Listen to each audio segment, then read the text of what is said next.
안녕하세요. 저는 이곳에 자주 찾아와 사연을 듣는 할머니입니다. 지금은 가장 바쁜 시기인데도 여기서 다른 이야기들을 읽다 보니 하루가 더 짧아지는 것 같아요. 다른 분들의 이야기를 들으며 재미를 느끼고 있는데 어쩌면 제 이야기를 전하고 싶은 욕구가 생겼습니다. 제 이야기가 다른 분들에게는 상쾌한 이야기로 들릴지, 감동적인 이야기로 들릴지 모르겠지만 여러분이 즐거운 시간을 보낼 수 있다면 만족할 거예요.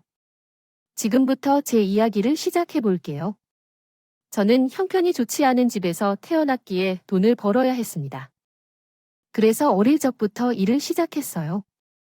그러던 중 원하지 않는 임신을 하게 되었죠. 저를 임신시킨 남자는 연애 관계도 아니었고 제 마음에 두었던 남자도 아니었습니다. 그는 그냥 내게 좋다고 말하면서 강요해온 것이었죠.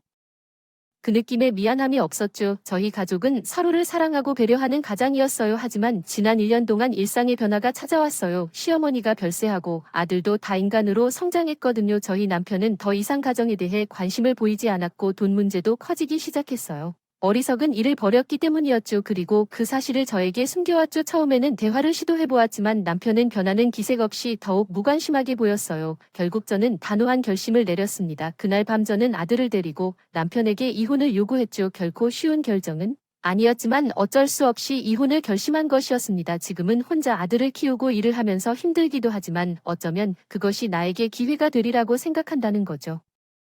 그래서 어릴 적부터 일을 시작했어요. 그러던 중 원하지 않는 임신을 하게 되었죠. 저를 임신시킨 남자는 연애 관계도 아니었고 제 마음에 두었던 남자도 아니었습니다. 그는 그냥 내게 좋다고 말하면서 강요해온 것이었죠. 앞으로 나아가기 위해 온전히 힘을 모아야겠어요. 하나 제대로 키우고 싶었지만 남편은 그 작은 꿈조차 도와주지 않았어요. 그는 다른 여자를 데리고 오며 나를 떠나라고 했죠. 상황은 절망적이었지만 나는 아들을 사랑하는 마음이 있었기에 남편 곁을 떠나는 선택은 어렵지 않았어요. 그래서 아들을 데리고 떠나려고 결심했어요. 그러나 시어머니는 아들을 두고 가라고 했어요. 자기 혈통이라고 강씨 집안에서 키울 거라고 말했죠. 시어머니의 거부로 인해 아들을 데려가기 어려웠어요. 결국 전 남편이 폭력을 가하기 시작했고 몸과 마음이 상처 입기도 했어요. 몇 차례 시도 끝에 아들을 데려올 수 없었고 괴로움을 견디다 결국 아들을 내려놓게 되었어요. 대신 멀리서 아들을 지켜보며 내가 낳은 아들을 멀리서 지켜볼 수밖에 없다는 점이 얼마나 힘든지 알았죠. 하지만 상황이 더 나빠질 수밖에 없었어요. 이유가 있었어요. 나는 전 남편과 그 아내가 아들에게 충분한 보살핌을 제공하지 않는 것을 보았기 때문입니다. 그 모습을 보면서 아파했어요. 아들이 올바르게 자라기 위해 어떠한 방법이라도 시도해봐야 한다고 생각했어요. 그래서 시어머니에게 아들을 돌봐달라고 부탁하는 것이 마음속에서 떠올랐어요. 시어머니는 손주를 사랑해주시는 분이었지만 손주를 돌보지 못할 정도로 어려운 상황이 있었습니다. 저는 손주를 돌봐줄 수 있는 환경을 만들어주면 된다고 생각했어요. 그래서 시어머니를 찾아가 아들을 부탁했습니다. 어머님, 경훈이가 어떻게 지내는지 아실 거예요. 그를 고아원에 보낼 것을 협박해 말을 꺼내기 힘들어요. 하지만 이렇게 계속된다면 상황은 개선되지 않을 겁니다. 그러나 제가 매달 돈을 보내주면 어머님은 아들을 올바르게 키울 수 있을 거예요. 더는 아들이 그 환경에서 자라는 것을 못 보겠어요. 만약 어머님이 아들을 맡아주지 않으시면 한밤중 달콤한 꿈 속에서 여러분은 이야기의 끝을 확인할 수 없습니다. 아쉽게도 번역이 종료되었습니다. 그럼 안녕히 주무세요. 당신이 따지고 물을 상황이 아니었어요. 아들을 직접 만나고 볼 수 있는 것이 중요했죠. 모든 시어머니의 원하는 대로 할 것이라고 말했죠. 그렇게 떨어져 있었지만 7년이 지난 후에야 아들을 직접 보았어요. 아들을 본 순간 눈물을 멈출 수 없었어요. 아이는 나를 엄마로 알지 못했지만 할머니의 친척을 알고 반가워했어요. 아들을 가까이서 보고 만져 느낄 수 있어서 감사했어요. 하지만 제 욕심이 과했던 건지 아이를 몇 번 만나며 남편과 전 남편에게 어려운 상황을 겪게 됐어요. 그 이후로 아이를 만나는 일이 어려워졌고 남편이 시어머니에게 경고를 했어요. 몰래 만날 수도 있었지만 그러지 않기로 결심했어요. 아들이 전 남편에게 큰일을 당하거나 걱정되어 보고 싶어도 참았어요. 돈을 보내주기만 했어요. 그냥 아들이 매년 건강하게 그리고 졸업하고 대학에 진학하는 소식을 듣는 것만으로도 나는 만족했습니다.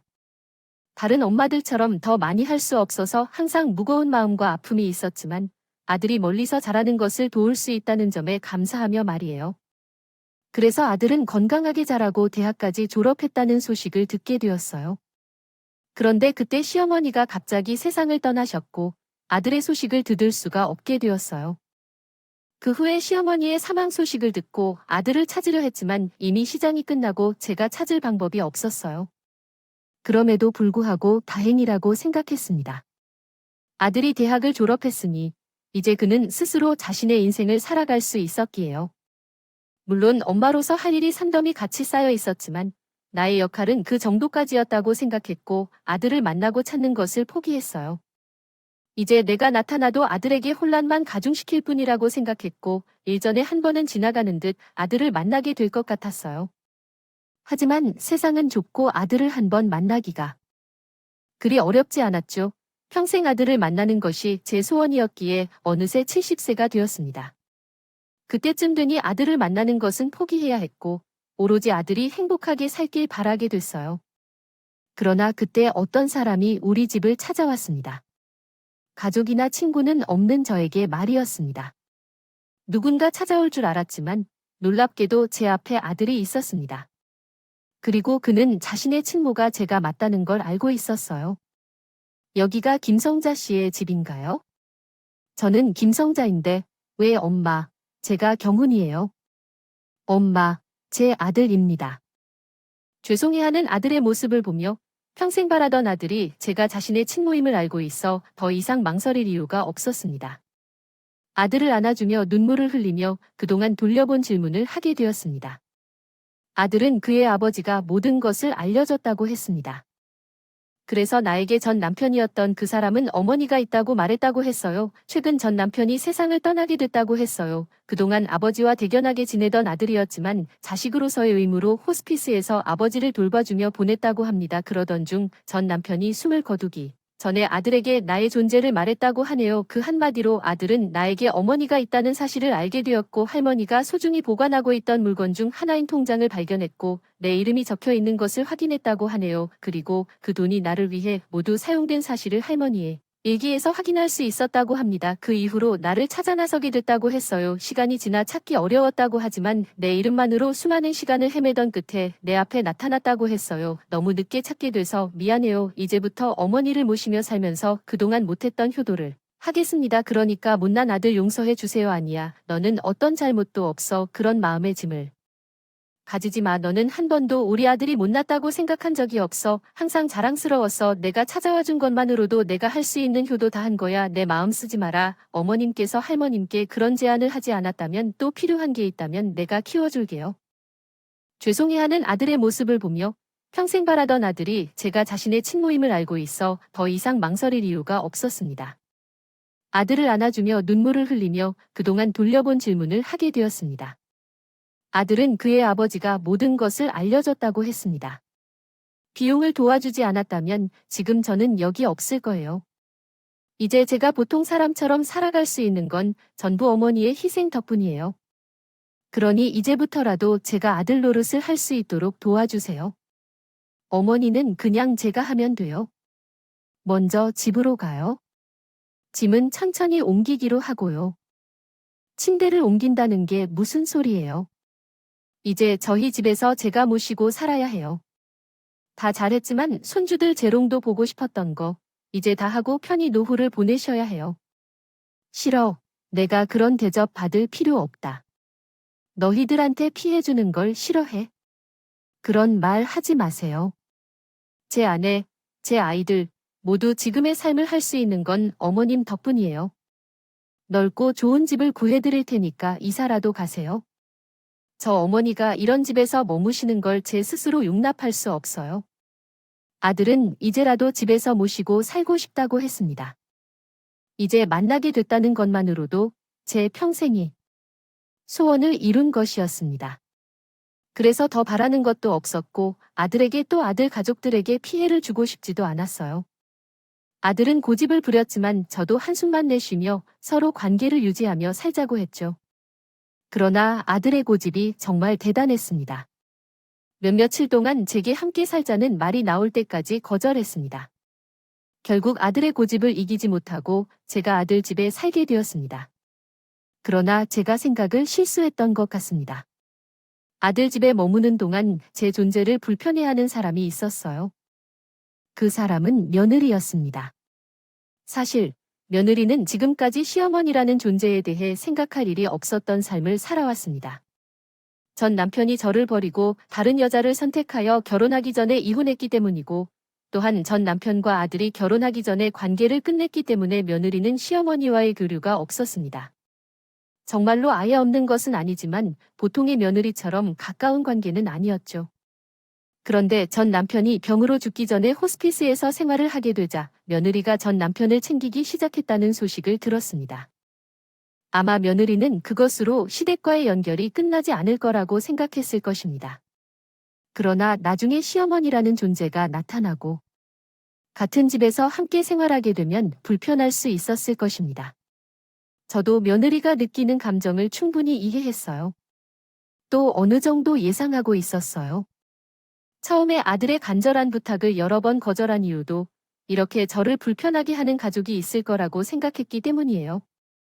다행히 며느리를 제외하고는 저를 불편하게 하는 가족은 없었습니다.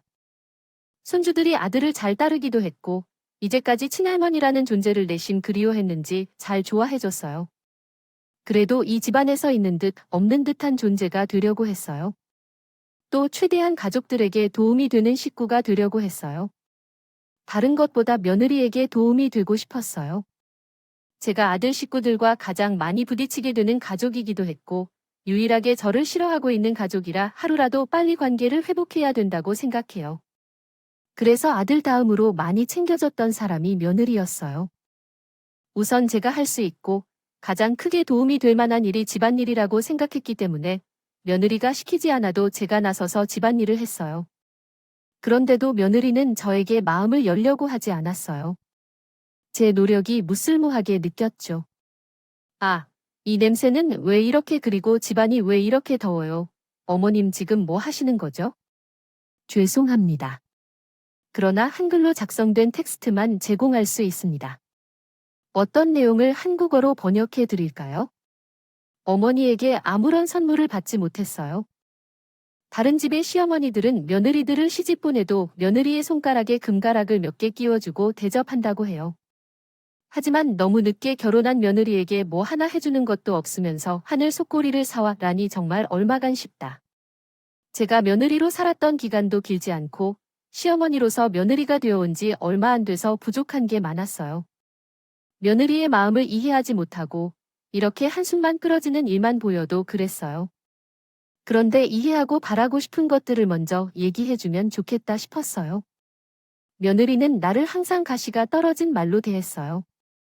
하지만 그러한 모습을 다 제 잘못으로 생각하고 그래서 모든 것을 다 며느리의 마음에 맞추려고 했죠. 하지만 며느리와의 마음을 맞추는 일은 쉽지 않았어요. 어머니, 지금 내신 생활비로도 부족하신데 왜 나 때문에 돈이 많이 나오는지요? 제가 생각한 것보다 더 나오네요. 어머니는 윗집에 없는데 왜 이렇게 많이 돈이 나오는지 이해가 안 돼요. 혹시 방에서 뭔가를 하시는 거 아니세요? 아님 그냥 일하러 가신 후 방에서 쉬시는 건 아니까 그렇죠. 그런데 왜 이렇게 많이 나오죠? 다른 데서도 꽃도 사지 않았는데. 어쨌든 지금 내신 생활비로 좀 더 부담을 해주시고 아시잖아요. 생활비를 내는 것은 다른 사람에게 비밀로 남겨야 하는 사실이지만 만약 그 사람이 알게 된다면 또 제게 뭐라고 할지 모르겠어요. 그러나 우리 상점에는 부담이 되는 사실이 있지만 거부할 수도 없어요. 이해해 주세요. 그러면 나도 너희들에게 해를 끼치는 것을 싫어해. 아버지께 말하지 않을 테니 걱정하지 마세요. 이해해 주신다면 감사하겠죠.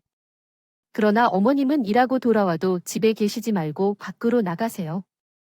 어머님 방에서 나는 노인의 냄새가 밖으로 퍼져 나오거든요. 나가 계시면 집안의 냄새도 줄어들 것이고 어머님도 건강이 좋아지니 서로 상호 이해해요. 그래요. 그냥 저가 집에 함께 있기를 원치 않았던 것인가 봐요. 며느리가 무엇을 원할 때마다 내심을 알아차릴 수 있었어요. 며느리에게 천대를 받는다는 것을 알지만 집안이 시끄럽지 않도록 기원하지 않았어요. 게다가 아들과 며느리 사이에 문제가 생기는 것은 용납할 수 없는 일이었어요. 조용히 있으면 가족 간의 불화가 없었으니 며느리의 무시를 받으면서도 입을 다물고 아들이나 손주들의 피해를 끼치지 않았어요. 더욱이 그런 큰 불만도 없었습니다. 아들과 함께 지내며 되새기며 싶어요. 그저 나는 할 수 있는 한에 무엇이든 할 뿐이야.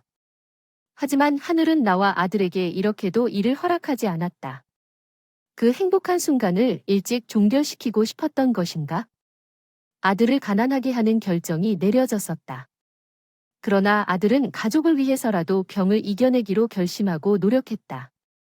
항암 치료를 받기에도 운동하고 건강한 식이도 유지하며 저절로 이겨낼 수 있다고 노력했다. 하지만 병은 점점 악화해갔다. 항암 치료와 아들의 노력에도 불구하고 변화가 없었다. 그때 병원은 간이식을 제안했다. 그 말을 듣자마자 난 망설임 없이 동의했다. 이건 나의 할 일이었으니까. 아들이 날아가려 하는 것을 지켜볼 순 없었다. 어차피 죽는 것이 정해진 새끼를 보는 것과는 다르게 아들의 삶을 이어가기 원했다. 나의 생명을 바쳐도 할 일이라면 한다. 그래서 먼저 간이식을 하겠다고 제안했다. 그러나 병원은 거부했다. 나이상으로 수혜자가 될 순 있겠어도 기증자로서는 적합하지 않다고 말했다. 내가 죽어도 좋다. 법적 문제에 대한 계약서에 서명하지 않겠다고 했지만 병원 측은 강경했습니다. 의사 선생님들께 빌어도 보고 병원 바닥에 누워서 고집도 부리지만 결국 안 된다는 말만 듣게 되었습니다. 연이은 손자들도 할아버지를 살리겠다고 이식이 적합한 검사를 받았지만 건강한 큰손자도 불가능한 상황이었습니다. 다른 조건들은 모두 적합했지만 손자의 간이 변이되어 있어 이식 수술이 복잡하고 합병증 위험이 컸기 때문에 불가능했습니다. 막내 손자는 16세 미만으로 이식 수술 시 수혜자인 아들과 법정 보호자 2인의 동의가 필요했지만 아들이 거부 의사를 밝혔기 때문에 검사조차 할 수 없었습니다. 며느리도 마찬가지였습니다. 혈액형 문제 외에는 모두 적합했지만 간의 크기와 상태가 적합하지 않아 불가능했습니다. 결국 일가족은 아들에게 간 이식을 할 수 없는 상황이었고 간 이식 수술 기증자가 나타날 때까지 기다려야 했습니다. 그러나 암은 빠르게 진행되었습니다. 항암 치료가 제대로 효과를 보지 못한 아들은 간 이식 수술 기증자가 나오기 전에 암이 신체 전체로 전이되어 수술을 받지 못한 채 세상을 떠나야 했습니다. 나는 내가 낳은 아들을 먼저 땅에 묻는다는 것이 상상할 수 없을 만큼 마음이 아픈 일이라고 생각한다. 수백 번, 수천 번 내가 저 지하실에 들어가야 된다고 생각했고 살아도 1년 더 살아야 한다고 생각했다. 혹시 아들을 만나 행복을 누리는데 불행을 가져다 준 건 하늘의 계획이 아닐까 하는 생각이 들어 스스로를 자책했다. 지금도 아들을 잃은 슬픔에 대해 어떻게 쓸지 모르겠다. 그 당시엔 정신이 없었다. 누군가는 떠난 자식을 묻는다고 하지만 나는 가슴에 묻을 수 없다. 어떻게 가슴에 묻는지 이해가 가지 않았다. 내 새끼를 보호하지 못해 죽음을 마주한 나는 더 이상 살 가치가 없다고 생각했다. 그래서 혼자 세상을 정리하기로 했다. 가족에게 피해를 주지 않기 위해 집을 떠날 준비를 했다. 아들이 떠난 데 나도 그곳에 머물면 안 된다고 생각해 가방을 싸놓고 집을 떠날 결심을 했다.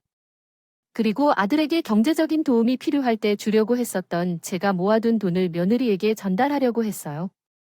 이제 생을 정리하면 저에게 필요치 않는 돈이었으니까요.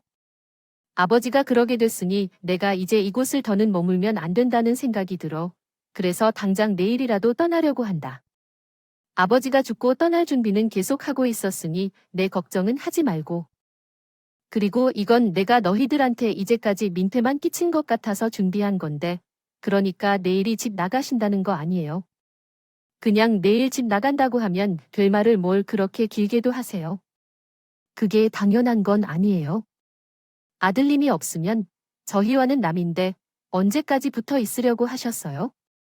그래도 제가 생각한 것보다 양심이 있어서 다행이네요. 이렇게 먼저 떠나겠다고 말씀해 주시니 내일이라고 하셨죠? 뭐, 가시기 전에 밥이라도 차려 드려야 해요. 아이고, 아니다. 밥은 무슨. 이제까지 내가 너희들에게 끼친 폐가 있는데, 그건 그렇고, 이건 내가 며느리의 날 선반응을 예상치 못했던 건 아니지만, 그래도 그렇게까지 쏘아붙일 줄은 몰랐습니다. 그렇다고 며느리가 믿거나 싫지도 않았어요. 며느리는 며느리 나름대로 저에게 그런 감정과 반응을 보일 이유가 있었으니까요. 제가 집으로 들어온 다음 아들이 병을 진단받았고 세상을 떠나게 됐으니 그 모든 일이 저 때문이라고 생각이 들지. 나는 아들을 살리지 못하고 먼저 떠나보낸 죄인으로 그런 며느리의 날선 반응도 감내해야 한다고 생각했습니다. 어차피 집을 나가야 한다는 사실은 변하지 않았기 때문에 돈을 건네려고 시도했지만 그때 방에 없을 줄 알았던 손주들이 나타났습니다. 내가 집을 나가지 못한다고 말하자 자기 엄마한테 화를 내면서 집을 나가라는 요구를 하더군요. 나는 할머니를 잘 모셔야 한다는 아버지의 유언을 지켜야 한다고 생각합니다. 아빠가 돌아가신 지 얼마 되지 않았는데 자기 엄마에게 불쾌하다며 나가겠다고 하면서 굳이 나가는 것이 맞는 행동인가요? 이야기는 계속됩니다. 지금은 너희가 나가지 못하게 하는 거야? 하지만 할머니를 모시고 싶어도 자기가 불편해서 나가신다 하는 거예요. 관련 이야기들이 계속 발전됩니다. 그냥 함께 지내기로 원합니다. 잘해드릴게요. 그 말로도 충분해요. 감사했어요. 제 녀석들은 못나고 못난 저랑 같이 있어줘서 고맙습니다. 만약에 집을 나가려고 결정했더라도 손주들이 매우 고집이 세서 쉽지 않았어요. 하지만 결국 떠날 결심을 했어요. 살다 보니 가족 곁에 있는 것이 도움이 되지 않았기 때문이죠. 며느리가 불편해한 모습을 보고 떠나야 한다는 결정을 확실히 내렸어요. 계속해서 대기하며 떠날 준비를 했습니다. 손주들 때문에 돌아서기 쉽지 않았지만 결국 내 마음을 확고히 했죠. 어느 날 다짐대로 떠날 준비를 했지만 며느리에게 이야기할 때에는 아들을 잃기 싫어서 마음이 덜할 뿐이었어요. 가슴이 찡했던 상황, 떠나는 날이 점차 가까워지자 감성이 더해졌다. 그래서 떠나기 전 마지막 주말, 예전 아들의 집으로 처음 왔던 날의 감정을 느끼고 싶어졌다. 가족이라고 불러도 되는 사람들과 함께 저녁을 먹는 것이 특별했다. 비록 아들이 옆에 없지만 그때의 감정을 소중히 간직하고 싶었다. 그래서 처음으로 며느리에게 부탁했다. 같은 음식을 먹으며 가족과 함께 시간을 보내고 싶었다. 이것이 내게 처음이자 마지막인 부탁일 것 같았다. 소중한 순간이었는데 너무나도 과분한 일이라 미안해했다. 어쨌거나 부탁을 받았다. 처음에 아버지의 손에 끌려왔던 그날을 잊을 수 없다. 한 끼 식사만큼 간절한 부탁은 없을 텐데 그렇게 부탁하는 것은 적당한지 곱씹어 보았다. 그동안 스트레스로 지치지 않도록 주의하겠다고 한다. 마지막 부탁이자 약속, 더 이상 너에게 부탁하지 않겠다는 그 말을 새기며 내 소원인데 이것 좀 들어주면 안 되겠니? 제발 좀 말을 쉽게 하세요. 그러니까 밥상 차려 달라는 거 아니에요. 그때 뭘 먹었는데요. 제가 그렇게 이야기하면 알겠어요. 뭘 먹었는지 뭐가 있었는지 말을 똑바로 하셔야죠. 그때 김치찌개 계란말이 시금치 숙주나물 김치 대충 이렇게 있었는데 없는 반찬까지 해달라는 건 아니고 김치찌개랑 계란말이만 있어도 될 것 같아요. 그게 전부예요. 그것만 해주면 되는 거죠. 그래 그것만 있으면 되고 또 너희들이 같이 밥 먹어주면 정말 고맙겠다. 크게 힘든 거 아니니까 해드리긴 할 텐데 이번 일을 계기로 시어머니 노릇하시려면 안 돼요. 저도 그럼 가만히 못 있어요. 딱 이번 일까지만 부탁 들어드리는 거니까 더는 바라지 마세요. 아시겠죠? 그럼 저녁 한 8시나 9시쯤 먹는 걸로 해요. 제가 약속이 있어서 나갔다 돌아와서 차릴게요. 이번에도 며느리는 저에게 가시가 돋친 말을 했지만 그래도 제 부탁을 들어준다고 했습니다. 전 그거면 더 바랄 것도 없었죠. 그렇게 저녁을 먹게 될 시간만 기다렸습니다. 그 시간을 기다리는 동안 집에 남아있던 막내 손주에게 저 나름대로 고맙다는 말을 전하며 저 혼자 작별 인사를 나누고 있었고요. 큰 손주는 며느리가 나갈 때쯤 밖으로 나가 작별 인사를 뒤로 미루게 됐죠. 그런데 며느리가 밥상을 차려주겠다고. 그게 전부예요. 그것만 해주면 되는 거죠. 그래 그것만 있으면 되고 또 너희들이 같이 밥 먹어주면 정말 고맙겠다. 크게 힘든 거 아니니까 해드리긴 할 텐데 이번 일을 계기로 시어머니 노릇하시려면 안 돼요. 저도 그럼 가만히 못 있어요. 약속 시간을 훌쩍 넘었음에도 집으로 돌아오지 않는 손주 때문에 걱정이 된다. 두 사람에게 연락을 해보았지만 둘 다 전화를 받지 않았다. 일단 막내 손주에게는 식사를 차려주어 먹였고 내가 며느리를 계속 기다렸다. 자정이 가까워지자 며느리가 들어왔는데 술에 취해 있었다.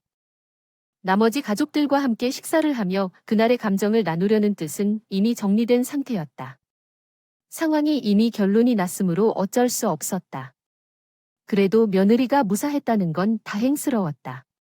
그래서 진심으로 며느리를 걱정하는 마음에 괜찮느냐고 물었는데 며느리는 내 의도를 오해했다. 내가 초과로 걱정했기에 그런 말을 했다. 좋아해요. 요, 기요, EIF 나우이의 파이요. 내가 이렇게 걱정했기 에어디에다 뜻도 싶어하다스비 이리에 내가 계속 전화를 눈지도 않겠기 하디에엔가의 홈리디는 계속 장지는 주의가 일절겨대 갱기야지러 가솔리디는 아지에거 전화하신다. 기하다. 발굽드르한 레게에 들어. 기기로 대해 하지만 그렇게 말했다. 키 위치 이름을 만든다. 부육하지 않는 부임기로 병사들을 위해도 가지고는 게 저러게 해찰진이디느 착이다. DIR 저기에. 대처지알젤의 단위에 추버하지 않고 사정해서. 위그의 리로 엮이신 못이 대용리함한다. 더 내고 다른 신경을 하며 져서 안에 걸어. 장대공을 다스려다면 그냥 서패기 비그골이 따래해 주십사. 해 저시집시도 들지. DF 처치야범이 된 하얀곡에서 다미를 돌보드 IOSCRGR. 해 아그다마 이용을 하게 해준다. 저 노베스파. 직했고 해주ZECONGR 파케이 CU. 기 건대 레ZEACU하고 미션다. JACG. 그 체제트의 호경에 대한 내을답 적대적하는 어딘를 후 치문 것 하겠거들 방. 경미체 처들오어건 벼식하는 인예을 말합니다. CEL음니 KRDF 춤. 그주. 목지개식 ERPEA는 상칙 전에 노로 오략으로 I, ECCJ, 르고, 안, 음악 KRZE, 중, CR거. 저는 밥상을 차리겠다고 했으니까 이젠 사람을 귀찮게 하지 마라 달라고 했습니다. 그때부터 가슴이 요동치기 시작했어요. 지금까지의 행동들이 다 조금 가식적이고 착하다는 척으로 생각했던 것을 며느리 입을 통해 알고 말았습니다. 그렇지만 며느리는 저의 본심을 이해하고 있다고 생각했는데 실은 그것이 착각이었던 것 같아서 처음으로 상처를 받았습니다. 그 자리에 멈춰 있어야 할 것 같았죠. 며느리는 제 곁을 지나치며 주방에 들어가 밥상을 차리는 것 같았고 잠시 후에는 제게 밥상에 앉아 식사를 권했습니다. 그때 어머니 엄밀히 드세요. 미처 김치찌개를 재료를 사오지 못했어요. 그렇지만 김치가 친이랑 섞이면 그게 김치찌개겠죠? 그것으로 김치찌개를 상상하세요. 그러면 제가 모든 것을 다 준비해 들겠어요. 늙은 년도 먹고 싶은 게 많아 뭡니까? 김치찌개는 어떤 김치찌개입니까? 며느리는 밥과 김치만 가져오고 방으로 가려 했지만 당연히 그러한 행동을 제가 못 견디죠. 어떤 요청이 있으신가요? 이미 며느리에게 도움을 받고 사는 것이 바람직한 것은 아니라 생각했습니다. 내일 기다릴 필요 없다고 생각해서 한 방으로 들어가 짐을 챙겨 나오려 했는데 갑자기 막내 손자가 방 밖에서 나오지 않아서 방으로 들어가 보니까 엄마를 돌려 세우고 뺨을 치더라고요.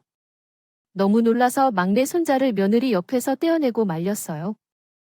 뭐 하는 거야? 엄마를 때리면 안 되지. 놓으세요. 그 사람 우리 엄마도 아니에요. 그러할 자격 없는 사람이라고요.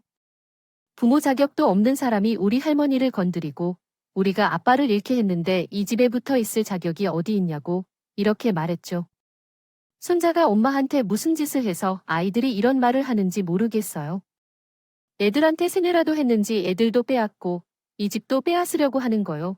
저한테 매달리는 손자를 며느리도 말려야 했고 말한 바를 해명해야 했어요.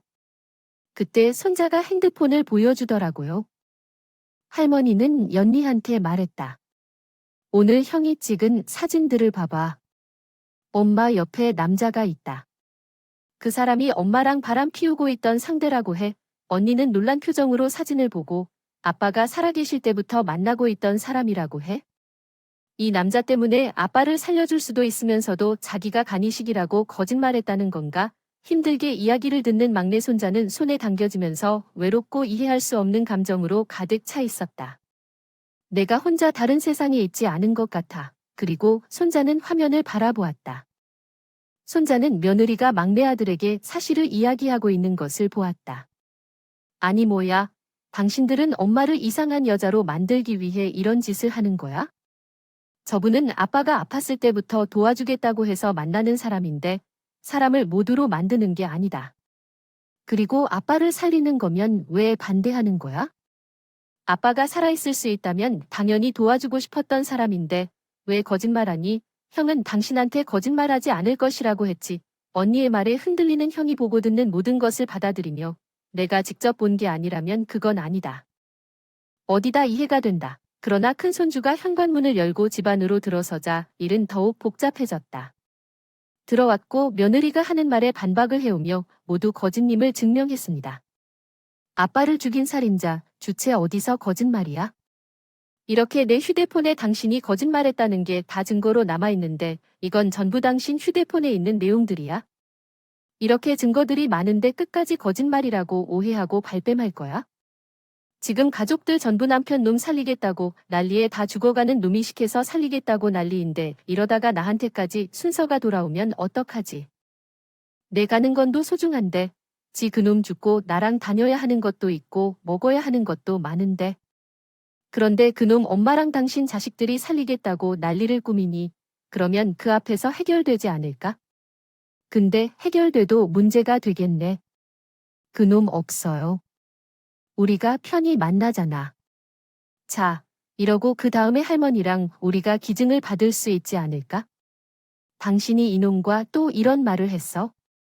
절대로 이식 못 시킨다고 지랄들이라 나까지 순서가 왔다고 하니 나 어떡해. 이제 도망이라도 쳐야 하나. 그런데 당신이 부적합하다고 나오면 되는 거 아니야? 그냥 부적합하다고 해. 어차피 정신없어서 당신이 뭐 검사 받았는지 무슨 이유인지 제대로 확인도 안 할 텐데. 아니 바보도 아니고 그걸 속일까? 우선 그 방법 써보고 아니면 정신없어서 다른 검사를 착각했다고 해야 되겠다. 아이디어 줘서 고마워 자기 그리고 미안해 가족들. 눈치 보여서 자주 만나지도 못하고 대신에 이 인간 저수장 가면 그때 우리 마음껏 보자. 여기 있는 대화 내용은 다 뭐야? 이러고도 당신이 우리 아빠를 살리고 싶었다고 하고 이러고도 그 남자가 아빠 일을 해결해주는 사람이라고 당신이 얼마나 추악한 사람인지 증명할 수 있는 건 이것 말고도 아주 많아. 내가 이것들 다 읽어줄까? 며느리가 아들이 아프기 전부터 바람을 피고 있었습니다. 그래서 제 아들이 죽어가는 걸 방치했던 거고요. 큰 손주는 그 사실을 우연히 휴대폰 속 대화 내용을 보게 되면서 알게 됐고 사진과 동영상을 찍어 증거로 남겨놨다고 했습니다. 그리고 그날 자신의 모친의 외도 상대를 자신의 눈으로 확인하고자 며느리 뒤를 밟았던 거고요. 큰 손주가 하는 말로 인해 더는 며느리의 변명을 들을 필요가 없어졌습니다. 모든 게 다 확실해졌어요. 손주들이 말한 것처럼 내 아들이 살 수 있는 기회가 있었음에도 며느리의 배신과 이기심으로 결국 아들이 죽게 된 겨였어요. 그 사실이 확실해진 순간 저는 눈앞에 보이는 게 없었어요. 내 아들을 죽인 며느리를 용서하지 않겠다는 마음으로 온 힘을 다해 며느리를 때려 패기 시작했어요. 인연이. 감히 우리 아들을 죽여? 내 아들 살렸네. 이년아. 내 아들 살려내라고. 당신들은 조용히 보고만 있을 거야? 어머니 안 보여? 이 노인을 말려보라고 죽을 힘을 다해 며느리를 내려칠 때 저보다 한참 젊은 며느리도 힘 한 번 쓰지 못했습니다. 그리고 손주들도 그 모습을 보고만 있었으니 며느리는 옷이 찢어지고 머리털이 다 뽑혀질 때까지 나를 끌려다니게 되었습니다. 지켜만 보고 있던 손주들이 저와 며느리를 떼어놓고 말리자 며느리가 탈진해 쓰러지게 되면서였어요. 정말 오랜 시간 동안 며느리를 때리고 찢고 물었지만 속에서 나는 천불이 꺼지지 않았습니다. 그때 손주들이 저와 며느리의 사이를 떼어준 뒤 저를 위로하며 안아주더군요. 손주들의 품이 마치 내 아들 품처럼 느껴졌습니다. 속에서 급격히 치밀던 천불이 조금씩 소멸하기 시작했죠. 저와 아이들은 서로를 껴안고 오열하게 되었습니다. 그 후 큰 손주는 이 일을 자신이 마무리 짓겠다 했고 따로 독립하겠다고 자신의 계획을 말했어요. 자신들의 아버지를 배신하고 죽게 만든 여자와는 더는 함께 살 수 없다면서 말이죠. 다행히 손주들은 독립할 준비가 되어 있었습니다. 아들이 사망하며 며느리와 손주들에게 유산을 나눠주면서 손주들은 경제적으로 독립한 상황에 있었어요. 문제는 아직 미성년자인 손자들의 거취였는데 며느리가 고양심을 내어 작은 손자를 떠나놓지 않는다면 큰 손자만이 독립해야 했습니다. 다행히 큰 손자는 자신의 어머니와 대화를 통해 잘 해결했고 작은 손자를 데리고 나갈 수 있었어요. 그리고 이제 자식과 부모의 유대를 끊겠다고 자신의 어머니에게 선언했고 또 나에게 함께 살자는 제안도 했어요. 하지만 처음에는 거절했어요. 아이들에게 나는 필요하지 않다고 생각했기 때문이었죠. 오히려 내가 아이들에게 걸림돌이 될 것 같아 느껴졌습니다. 하지만 아이들은 나와 함께 살려고 했어요. 할머니, 나와 함께 지낼 것이라고 했어요. 또한 아버지의 유언이라고 했고요. 나는 짐이 되지 않고 폐를 끼치지 않는다고 말씀하더라고요. 우리에겐 할머니가 있어 안정을 주는 존재니까요. 아버지가 이 세상에 없는 상황에서 할머니는 우리에게 큰 힘이 되어준다고 말리며 이제 더는 거절하지 말고 우리와 함께 살자고 했었어요. 손주들이 나를 모시고 살겠다고 말한 순간부터 결정이 이미 내려진 것일지도 모르겠어요. 아들이나 손자들이나 굉장히 고집이 세서 제가 굽힐 수가 없었어요. 어차피 굽힐 수 없는 고집이라면 고마움을 표현할 마음은 가슴 깊이 간직하고 감사하게 받겠다고 결심했어요. 그래서 저는 집안일을 하며 손자들과 함께 생활하고 있습니다. 비록 평생을 그리워했던 아들과는 오랫동안 보내지 못했지만 손자들과는 오래도록 지내려고 합니다. 그래서 늦게라도 운동을 배우고 영양제를 먹고 있어요. 손자들의 결혼식을 보고 증손자들을 만난 후에 아들을 찾아가고 싶어요. 하늘나라에 계신 아들을 너무 늦게 찾아가는 것 같지만 이유를 알아주지 않을까 싶습니다.